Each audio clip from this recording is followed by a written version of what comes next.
고린도전서 15장 1절부터 11절까지입니다. 이제 고린도전서의 마지막 이야기입니다. 부활에 관해서 이야기하기 시작할 거예요. 여러분들 사실 이거 굉장한 도전입니다. 부활에 관해서 여러분들 잘 들어야 합니다. 자, 고린도전서 15장 1절부터 11절까지 말씀 다 같이 한 목소리로 봉독합니다. 형제들아, 내가 너희에게 전한 복음을 너희로 알게 하노니 이는 너희가 받은 것이요 또 그 가운데 선 것이라. 너희가 만일 나의 전한 그 말을 굳게 지키고 헛되이 믿지 아니하였으면 이로 말미암아 구원을 얻으리라. 내가 받은 것을 먼저 너희에게 전하였노니 이는 성경대로 그리스도께서 우리 죄를 위하여 죽으시고 장사 지낸 바 되었다가 성경대로 사흘 만에 다시 살아나사 게바에게 보이시고 후에 12 제자에게와 그 후에 500여 형제에게 일시에 보이셨나니 그 중에 지금까지 태반이나 살아있고 어떤 이는 잠들었으며 그 후에 야고보에게 보이셨으며 그 후에 모든 사도에게와 맨 나중에 만삭되지 못하여 난 자 같은 내게도 보이셨느니라. 나는 사도 중에 지극히 작은 자라. 내가 하나님의 교회를 핍박하였으므로 사도라 칭함을 받기에 감당치 못할 자로라. 그러나 나의 나된 것은 하나님의 은혜로 된 것이니 내게 주신 그의 은혜가 헛되지 아니하여 내가 모든 사도보다 더 많이 수고하였으나 내가 아니요 오직 나와 함께 하신 하나님의 은혜로라. 그러므로 내나 저희나 이같이 전파하매 너희도 이같이 믿었느니라. 아멘. 아멘. 복음입니다. 15장 1절 보세요. 형제들아, 내가 너희에게 전한 복음이에요. 바울은 고린도 교회 사람들에게요, 복음을 전했습니다. 복음을 전했어요. 우리도 복음을 전하는 사람들입니다. 그러니 복음이라고 얘기하고 그냥 딱 줘야 되는데 도대체 복음이라고만 말하고 갈 수는 없죠. 복음을 전해야 되는데 도대체 뭘 전해야 되는지 여러분들 궁금하실 거예요. 바울이 내가 너에게 전한 복음이다 라고 하면서 자기가 전한 복음을 아주 간단하게 설명합니다. 그러니까 오늘 이 말씀을 읽으시면서요, 몇 가지 확인하셔야 되니까 바울이 전하는 복음이 뭔가, 그래서 그 복음이 전해졌는데 그럼 우리에게도 그 복음이 전해졌겠죠? 우리가 가진 복음도 이 복음입니다. 내가 받은 복음, 그래서 내가 전할 복음이 뭔지 그거 분명하게 확인하셔야 돼요. 이게 오늘 단박에 될까? 그렇지는 않을 겁니다. 잘 안 되면 어떻게 돼요? 일단 외우고 봐야 돼요. 안 될 땐 외우는 겁니다. 구구단 외우듯이 외우는 거예요. 바울이 전해서 고린도 교회가 가졌던 복음이요, 계속해서 이 복음은 변함없이 전달되어서 우리에게까지 왔어요.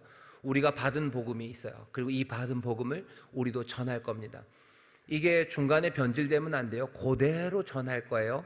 그러니 내가 가진 복음 다시 한번 확인하시고, 그리고 이 복음이 제대로 전달됐는지 계속 확인해야 돼요. 바울이 하는 일이 그거죠. 내가 받은 복음, 그리고 내가 너에게 전했는데 너희가 받은 복음이 너희가 받아서 그 가운데 잘 서 있으면 되는데, 아무리 봐도 내가 보니까 내가 전한 복음이랑 니들이 지금 받아 가진 게 조금 다른 것 같다는 거죠. 그러면 다시 확인해야 됩니다. 그러려면 복음이 뭔지에 대한, 복음은 이런 거다라는 게 확실해야 돼요. 이게 막 마음대로 지멋대로 그냥 뭐라 그랬나, 받은 사람이 알아서 요리해야 될 게 아닙니다. 이건 계속해서 받고 전해줘야 될 변함 없는 이야기예요. 변하면 안 되는 이야기예요. 변하면 안 되는 소식입니다. 이 복음에 대해서 확인하셔야 돼요. 그리고 복음의 한중간에 부활이 있다는 것 기억하셔야 됩니다. 그러니 부활을 믿지 않는다는 건요, 이 복음 자체가 그냥 거의 반동강이 나는 거예요. 반동강이 나면 반동강만 전하면 되는 거 아닙니까? 어떤 거는 반만 전해도 괜찮은 게 있어요. 하지만 어떤 건 반을 전하면 아무것도 아닌 것이 있는데, 복음은 반을 전하면 아무것도 아닌 게 되어버립니다. 그러니 부활을 믿지 않는 사람들은 복음을 믿을 수가 없어요. 그러니 이게 사실은 도전입니다. 누구도 부활을 믿지 않아요. 그러니까 사람들은 부활을 믿지 않습니다. 근데 우리는 부활을 믿는 사람이에요. 그러니 이게 어렵죠. 하지만 이게 소망이 됩니다. 그리고 이것이 복음이에요. 우리는 세상에서 그러니까 뭐라 그러니까 오해받을 수밖에 없고요, 늘 이 문제로 부딪힐 수밖에 없어요. 하지만 우리가 이걸 바꿀 수는 없습니다. 나중에 바울이 얘기해요. 부활이 없다면 우리가 세상에서 가장 불쌍한 자죠. 왜 그러면 그 모든 고생들, 왜 우리는 그렇게 다른 삶들을 살려고 애쓰고 눈물로 기도합니까? 그냥 뭐 세상 살아가는 대로 살아가면 되는 거지. 부활이 없으면, 복음의 반쪽이 떨어져 나가면 그건 복음도 아니에요. 그럼 아무것도 남지 않아요. 아무것도 아닌 것 때문에 우리가 이 수고를 하는 거예요.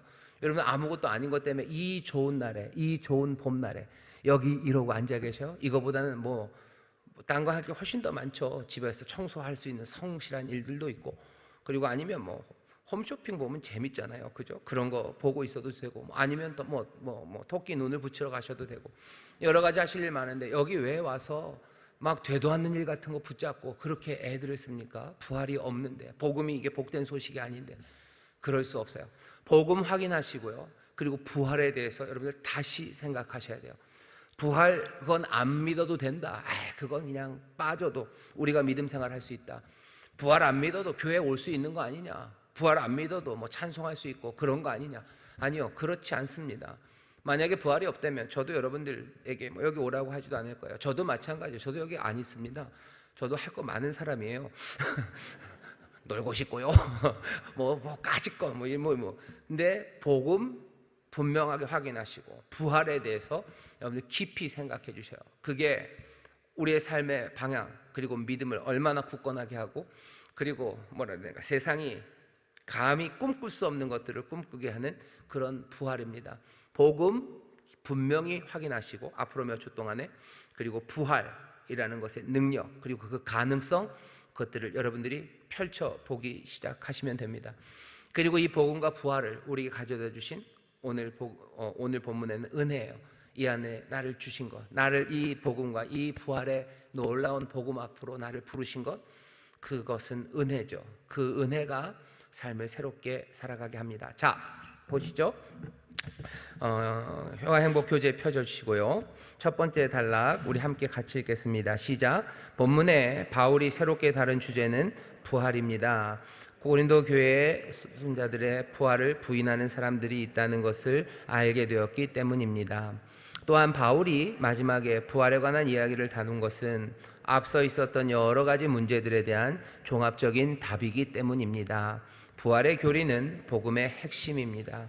세상의 윤리나 세상의 경영 방식이 아니라 복음을 기반으로 문제점들을 조망하면 진리 안에서 올바르게 교회가 하나 되고, 또 하나님이 기뻐하시는 방식으로 교회 일치를 이룰 수 있음을 바울은 믿었습니다. 네, 거기까지 읽으시죠. 첫 번째가 전한 복음, 받은 복음입니다. 복음은 전해져요. 그리고 받는 겁니다. 내가 어디서도 가공된 적이 없어요. 바울이 여러분들 그 성찬 때마다 읽는 말씀이 있죠. 고린도전서 11장 말씀. 내가 너희에게 전한 것은 뭐예요? 주께 받은 것이니에요. 내가 너희에게 전한 것은 주께 받은 거예요. 주께 받은 것을 난 너희에게 전했을 뿐이에요. 그러니 이 사람들이 받은 건 뭐예요? 주께 받은 거예요. 이 사람들은 또 전할 겁니다. 뭘? 주께 받은 것을 전할 거예요. 그러니 복음은 사람이 만들지 않았어요. 이건 다 주께로부터 받은 겁니다. 전한 복음, 그래서 받은 복음. 내가 받은 복음 안에 나는 그 안에 설 뿐이에요. 내가 복음을 만들어가는 사람 아닙니다. 내가 만든 꿈이 아니고 내가 만든 약속이 아니에요. 이건 주님이 우리에게 주신 복된 소식입니다. 내가 만든 것도 아니고 무슨 대통령이 만든 것도 아니고 주님이 하나님이 우리에게 주신 겁니다. 바울도 받았고요. 그것은 바울이 전했습니다. 고린도 성도가 그러니 받았죠. 그리고 그 가운데 섭니다. 늘 그러니 복음은 동일성이 유지됩니다. 계속해서 받은 것, 그것을 전해야 돼요. 딴 거 잘못 전하면 큰일 납니다. 그때 모든 것들이 엉클어져요. 동일성이 유지돼야 돼요. 그러니 사실은 전통이라는 게 굉장히 중요합니다. 앞에서 했었던 복음이에요. 그게 그대로 왔죠. 그러니 전통이 중요해요. 하지만 그러면 늘 똑같습니까? 예배도 조금씩 바뀌지 않습니까? 아주 조심스럽게 전통, 거기에 또 변화의 가능성, 그 가능성을 인정합니다. 왜냐하면 복음은 그대로지만 살아가는 환경들이 조금은 바뀌었기 때문이에요. 하지만 그렇다고 해서 제대로 된 그 복음이 변질될 수는 없어요. 예수님이 부활하셨다는 걸 전에는 믿지만 이제는 우리가 머리가 너무너무 똑똑해져서 예수님 부활하셨다는 것은 못 믿겠습니다. 그걸 바꾸는 건 그건 변질되는 겁니다. 동일성이 유지돼야 돼요. 전통, 그러니 중요합니다. 생각보다 꽤 중요합니다. 그래도 변화의 가능성은 있어요. 하지만 그렇다고 해서 변질돼서는 안 됩니다. 뭐가 바뀌면 안 되는 건지 우리가 확인해야 돼요. 그건 반드시 붙잡아야 돼요. 그리고서 먼저 우리가 더 복음이 꼽힐 수 있도록 뭔가 우리가 하는 신앙생활에 조금의 변화, 그것들은 용인할 수 있습니다. 동일성이 유지가 되기 때문에요. 교회는 하나입니다. 바울 때나 아니면 고린도 교회 때나 아니면 100년 전, 100년 전이나 1000년 전이나 지금이나 같은 복음을 들고 있기 때문에 교회는 하나 될 수 있어요. 시대적으로도 하나고요. 사실은 지금 동시대에 있는 여러 교회들이 하나의 그리스도의 몸이라고 말할 수 있는 이유도 우리가 전에 받은 복음, 우리가 받은 복음에 서 있기 때문입니다. 근데도 그게 조금 그 본질이 아니라 변질되기 시작하면요, 그건 어쩔 수 없어요. 그건 하나 된 교회는 아닙니다. 그건 교회라고 부를 수 없어요. 그런 건 보통 뭐라고 부르죠? 예, 이단이라고 불러요. 심해지면 3단. 심해지면 그건 이단도 아니에요. 이건 이게 멍미죠. 이거 멍미 하는 사람들이 있습니다. 다시 복음은 전해지고 우리는 받은 복음을 또 전할 겁니다. 그러니 모든 교회들은 그 복음 안에서 하나 될 수 있습니다. 교회라는 간판 때문에 그러는 것은 아니에요. 받은 복음이 똑같은 거예요. 그러니 부활을 인정하지 않는 교회, 그 교회까지 우리가 하나의 교회라고 말해야 되나? 그건 전 의심스럽습니다. 예배하는 방식이 조금 다를 수 있어요. 사도신경 한 해 안 해네, 주기도문을 예배 때마다 하나 안 하나, 무슨 여기 앞에 목사님이나 사제가 무슨 죄사함을 선포하나 안 하나, 성찬에 예수님의 몸이 진짜로 있냐 없냐, 그냥 기억하는 거냐, 이런 것에 대해서는 뭔가 의견이 달라질 수 있어요. 우리가 받은 복음 그리고 전할 복음의 그 본질, 그것들을 변질시키는 건 아니기 때문입니다. 하지만 예수님이 죽으셨다는 것도 부인하고 예수님이 부활하셨다는 것까지도 부인하고 그게 아니라고 말하는 사람들, 그 사람들까지 교회라고 얘기할 수는 없습니다. 다시 복음은 계속해서 동일성을 유지하며 나갈 거예요. 전통이 그러니 중요합니다. 거기서 조금의 변화는 가능하지만 변질될 수는 없어요. 같은 복음을 가졌기 때문에 시대적으로 쭉 이어져 오는 교회는 모두 다 그리스도의 몸으로 하나고요. 동시대, 지금 이 시대 여러 곳에 있는 교회들이 같은 복음 안에 서 있기 때문에 우리는 하나의 교회라고 믿고 또 그렇게 그 일로 즐거워합니다.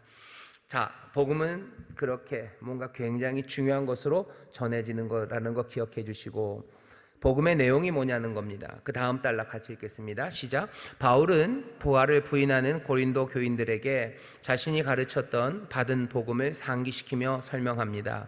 받은 복음이란 예수 그리스도의 죽음과 부활을 최초로 목격한 사람들이 그리스도의 십자가 사건과 다시 살아나심을 말로 전하고 증거함을 뜻합니다.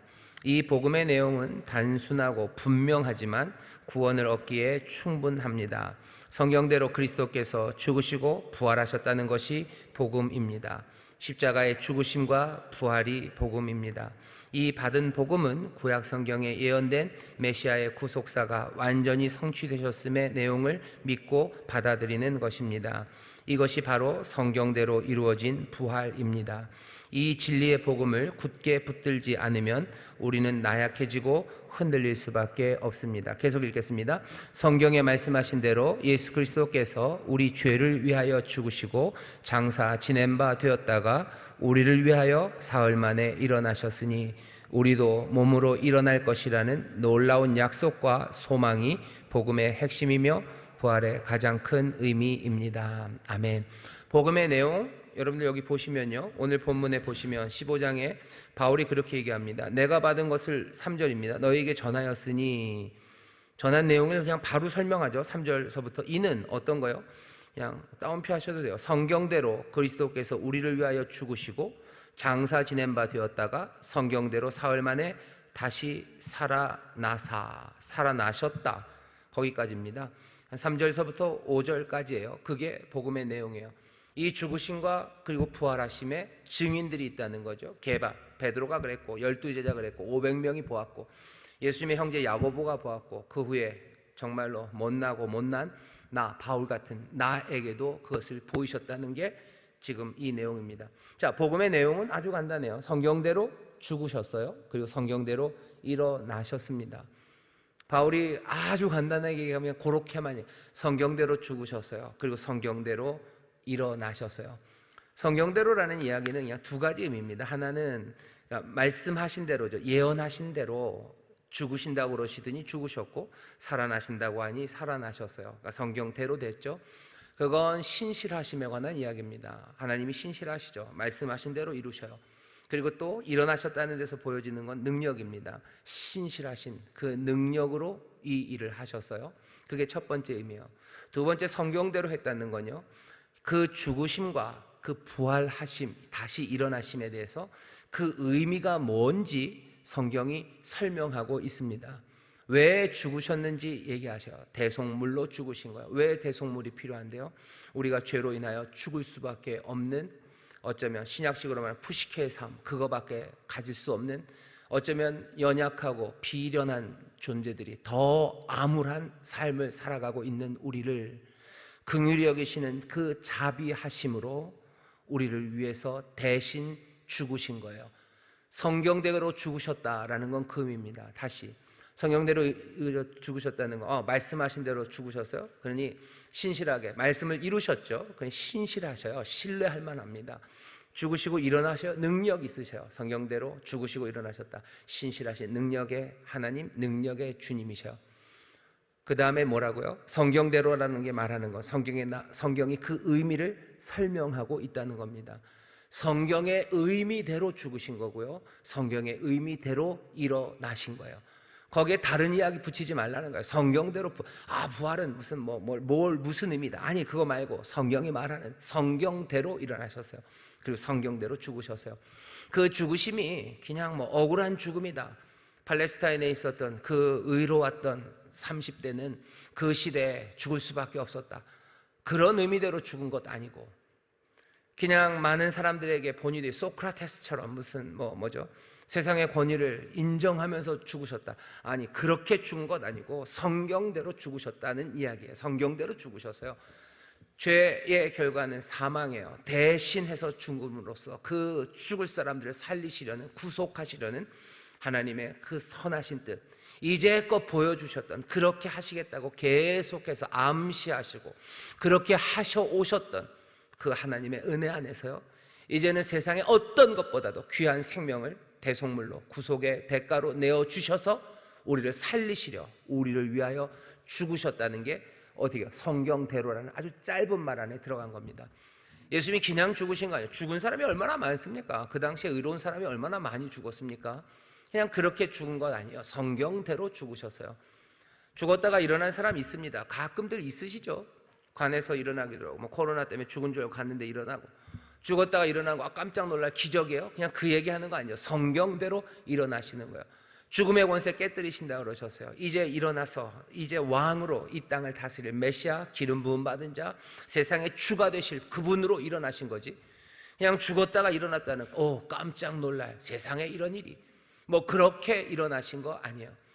그렇게 일어나신 거 아닙니다. 성경대로 일어나셨어요. 성경대로 죽으시고 성경대로 일어나신 것, 그게 복음의 내용입니다. 더 많은 긴 이야기가 들어갈 수 있지만 바울은 어떻게 해요? 아주 간단하게 성경대로 죽으시고 성경대로 일어나셨다고 설명합니다. 요것 안에 복음의 내용을 다 담을 수 있습니다. 바울이 고린도 전서에만 이렇게 한 건 아닙니다. 로마서 한번 펴보시죠. 로마서 1장입니다. 로마서 1장 2절부터 4절까지를 읽을 거예요. 우리 구역자님들 여기 잘 보셔요. 로마서가 굉장히 교리적이죠. 그리고 설명이 많죠. 근데 그 앞에 제일 시작하는 곳에서 바울이 복음은 이거다라고 아주 간단하게 말합니다. 로마서 1장 아예 1절부터 읽어보죠. 로마서 1장, 고린도전서 바로 앞에 로마서가 있습니다. 자, 1장 1절부터 읽겠습니다. 시작. 예수 그리스도의 종 바울은 사도로 부르심을 받아 하나님의 복음을 위하여 택정함을 입었으니 이 복음은 스톱이요. 스톱 거기죠. 하나님의 복음을 위해 택정함을 입어서요. 이 복음은, 그러면서 복음을 설명하죠. 나를 부르신 것, 이 복음을 위하여 나를 부르셨어요. 그 복음이 뭐냐? 2절, 이 복음부터 같이 읽겠습니다. 시작. 이 복음은 하나님이 선지자들로 말미암아 그의 아들에 관하여 성경에 미리 약속하신 것이라. 이 아들로 말하면 육신으로는 다윗의 혈통에서 나셨고 성결의 영으로는 죽은 가운데서 부활하여 능력으로 하나님의 아들로 인정되셨으니 곧 우리 주 예수 그리스도 시인이라. 아멘. 그러니 어떤 사람들은 복음은 그냥 주 예수 그리스도다라는 말에 다 들어가 있다고 그래요. 예, 그것도 맞습니다. 왜? 주 예수 그리스도, 이분은 누구셔요? 우리를 위해서 죽으시고 우리를 위해서 부활하신 우리의 구원자, 우리의 왕입니다. 죽으시고 부활하신 것의 의미예요. 성경대로 죽으시고 성경대로 부활하셔서요. 이 간단한 하지만 이 분명한 복음의 내용을 저도 그렇고요. 우리 구역장님들도 물론이고요. 그리고 우리 모든 성도들이 이 말씀을 분명히 붙잡아야 됩니다.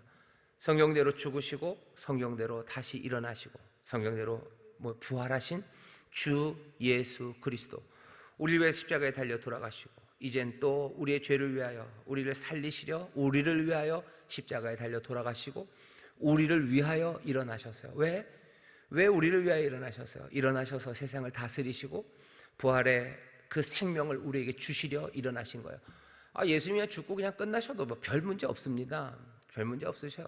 그냥 가셔도 뭐가 어떻게 되겠습니까? 예수님이 죽으신 것도 우리를 위하여, 일어나신 것도 우리를 위하여요. 주 예수 그리스도 지금도 사셔서 우리와 함께 하시는 이유는 우리를 위해서입니다. 우리를 위해서. 왜 우리를 위하십니까? 오실 때서부터, 처음서부터 하나님의 사랑이셨어요. 우리를 향한 긍휼과 자비가 우리의 삶을 복되게 하시려고 죽으시고 부활하신 주님, 성경대로 죽으시고 성경대로 부활하셔서요. 이 복음을 여러분들 마음에 새기시고 외우시고 그리고 계속해서 묵상하시기를 주의 이름으로 축원합니다.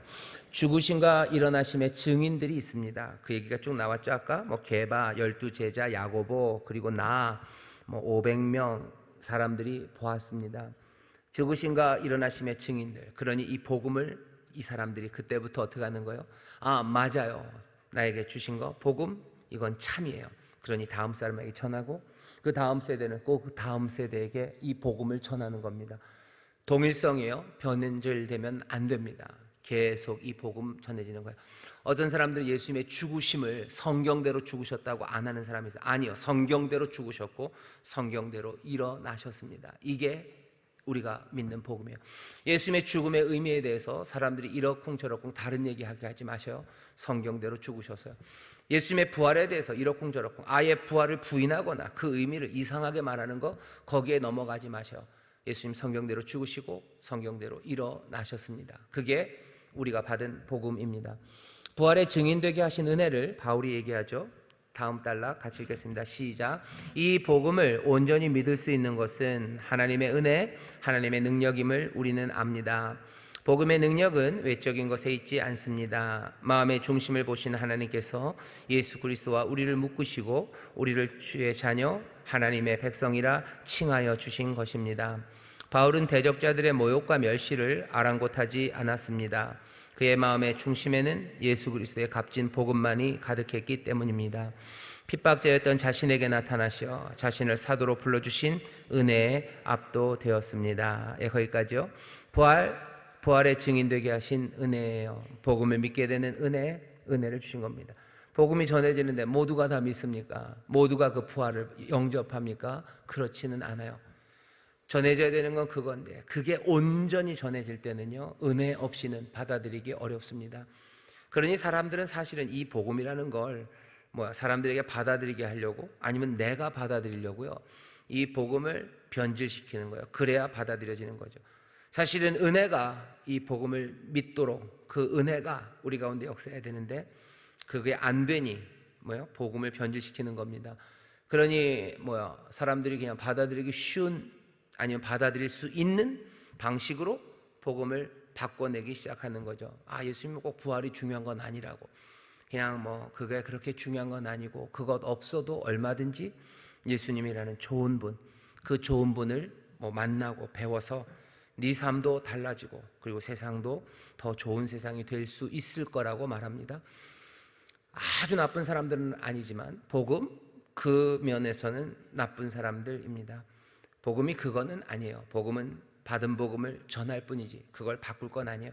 그렇게 얘기하고 싶으면 그냥 복음이 아니라고 얘기하면 돼요. 이게 복음 아니고 그냥 좋은 얘기 내가 해줄게. 내가 알고 있는 그냥 옛날에 그런 사람 하나 있었는데 그러면서 감동적으로 그냥 가르쳐 가셔요. 그건 모르겠습니다만 그것을 복음이라고 말하고 그 복음의 능력 그것들에 대해서 무지하기 시작하면 자기도 어려워지고 세상도 혼란스럽게 만드는 겁니다.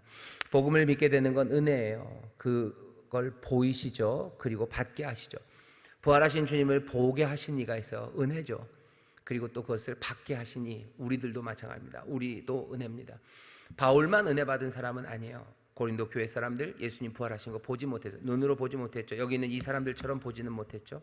하지만 그 복음을 받은 사람들, 그 사람들도 은혜입니다. 멀리 있던 사람들을 새롭게 하시는 거예요. 멀리 있어서 은혜 바깥에 멀리 있었던 사람들을 새롭게 하셔서 이 부활의 증인되게 하시는 것, 이건 은혜입니다. 저도 은혜 받은 사람이고 우리 구역자님들 은혜 받으신 분들이요. 예수님의 부활을 믿고 그 복음을 믿게 된 거 분명한 하나님의 은혜입니다. 내가 믿음으로 주 앞에 나왔어요. 여러분들 서로 확인해 주셔. 하나님의 은혜가 우리 구역자님에게 있습니다. 은혜가 지금 충만합니다. 확신할 수 있습니다. 왜? 복음 믿는 사람들 그 은혜를 인하여 믿음으로 말미암아 우리가 구원을 얻는 거예요.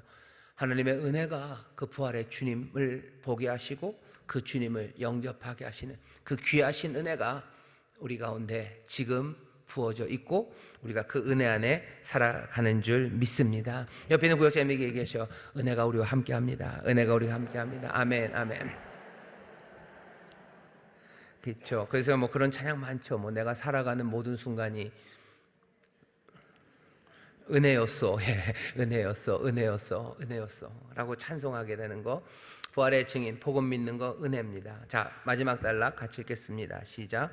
그 은혜가 세상을 바꾸었고 그 은혜로 세상은 이전과 같을 수 없습니다. 그리고 그것을 믿고 사는 사람들 역시 이전과 같이 살 수는 없습니다. 이전 세계에서 살던 방식과 원리로 살 수 없습니다. 예수 그리스도가 마음에 가득할 때 우리의 삶은 변합니다.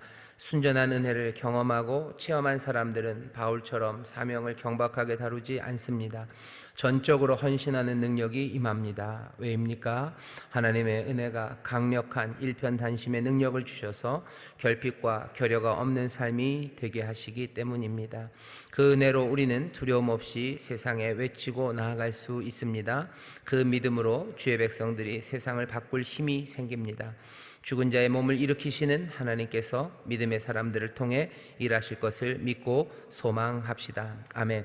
은혜가 세상을 바꿔요. 은혜에 감격하는 삶, 그것이 세상을 바꾸는 은혜가 됩니다. 삶을 바꾸는 은혜예요.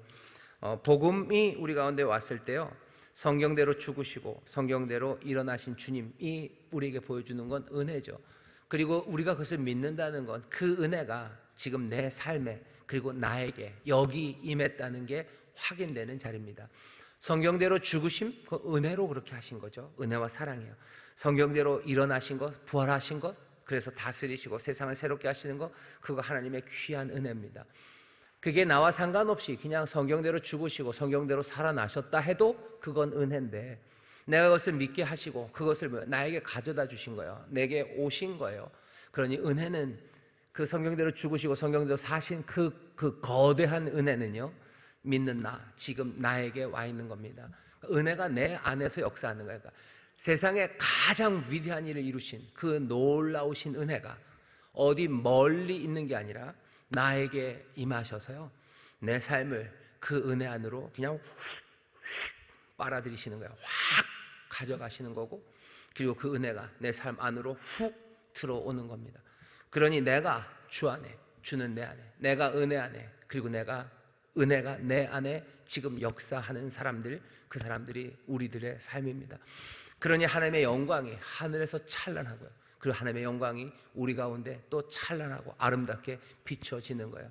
안치환이가 그랬죠. 사람이 꽃보다 아름다워 그랬는데요. 꽃보다만 아름답겠습니까?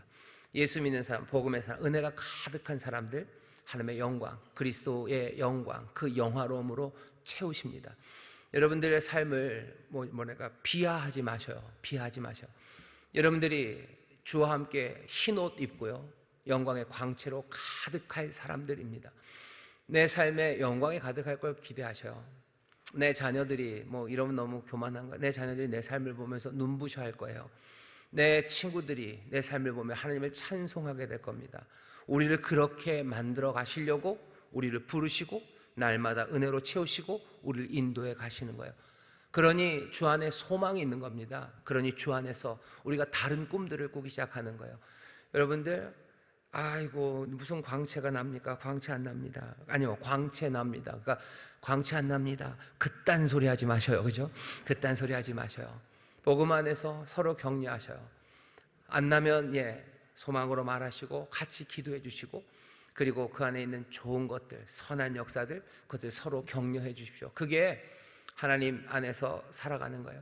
여러분 구역원들에게서도 그 영광이 보일 걸 기대하고 그럴 거라고 얘기해요. 하나님이 역사하신다고. 은혜가 성경대로 죽으시고 성경대로 사신 그 놀라우신 은혜가 우리로 믿음으로 가게 하시니 은혜가 우리 가운데 지금 역사한다고. 우리가 그 은혜 안에 산다고. 이 은혜는 우리를 하나님의 아들의 형상으로, 그 형상으로 만들어 갈 거고. 오해하면 안 돼요. 세상에서 가장 찬란한 것으로 만들지 않을 겁니다. 지금 세상에서 가장 찬란한 사람은 누굽니까? 모르겠어요. 손흥민. 어제는 손흥민이 가장 찬란했던 것 같아요. 그 정도 되면 좋겠는데 다리가 일론 머스크? 그 정도 되면 됩니까? 그런 사람들? 아니요, 손흥민보다 더 아름답게. 이러면 사람들이 싫어할 것 같은데, 그래서 더 아름답게, 더 찬란하게 하나님의 영광으로 채우실 거예요. 손흥민 보면 기분 좋으시죠? 여러분들도 서로를 볼 때마다 기분 좋고 행복하고 하나님의 은혜가 감사하는 그런 구역장들 되게 하실 줄 믿습니다. 우리의 믿음이에요. 그러니 복음이죠. 내 삶을 그렇게 만들어 가시고 그 능력이 우리 가운데 역사합니다. 은혜에 감격하는 삶이요, 그 사람이 세상을 바꿀 겁니다. 삶을 바꿔 나가기 시작할 거예요. 그러면 어떻게 바뀌는지 세 가지만 얘기하죠. 헌신합니다. 바울이 그래요. 헌신하죠. 주께서 우리를 위해서 헌신하셨어요. 그러니 우리도 주께 헌신합니다. 요즘 여러분들도 그거 보시나요? 나의 해방일지. 저는 신문으로만 봤는데 요즘 꽤 인기돼요. 아멘 그러시는데요.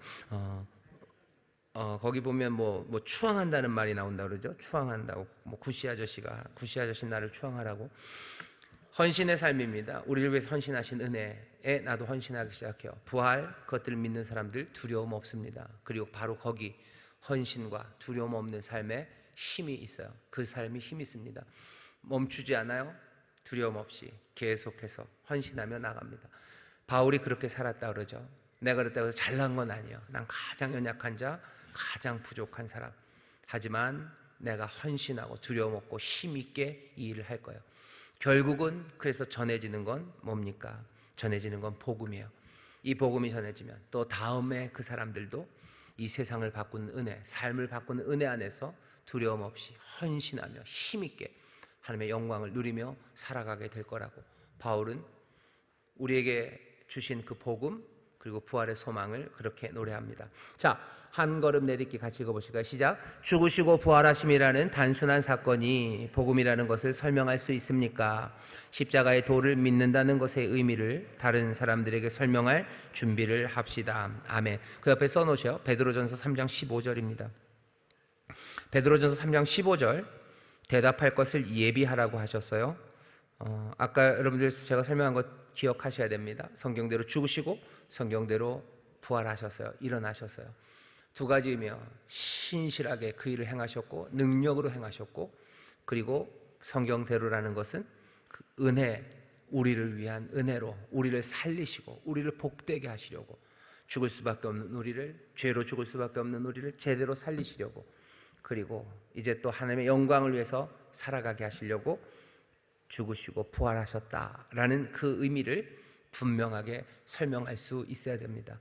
안 되면 써놓으셔요. 그리고 그 그림을 자꾸 머리에다 새기시고 그리고 외우셔요.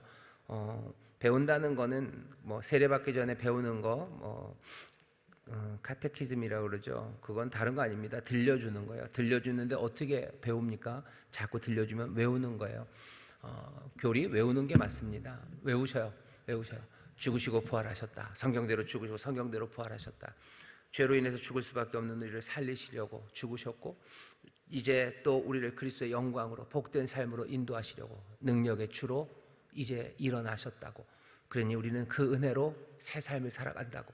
그게 우리에게 주시는 복된 소식이라고 여러분 전해 주시는 여러분 되시기를 바라고 또 그렇게 성령님 도우실 줄 믿습니다. 기도하겠습니다. 하나님 감사합니다. 우리 사랑하는 구역장들 복음으로 충만하게 하시고 복음에 서게 하시고 또 그 복음으로 살아가는 복음의 증인들 되게 하여 주시옵소서. 성령의 권능으로 이 일들 감당할 수 있는 줄 믿사오니 성령님 지혜를 주시고 능력을 주시고 날마다 은혜 안에 걷게 하여 주옵소서. 감사드리며 예수님 이름으로 축복하며 기도하옵나이다. 아멘.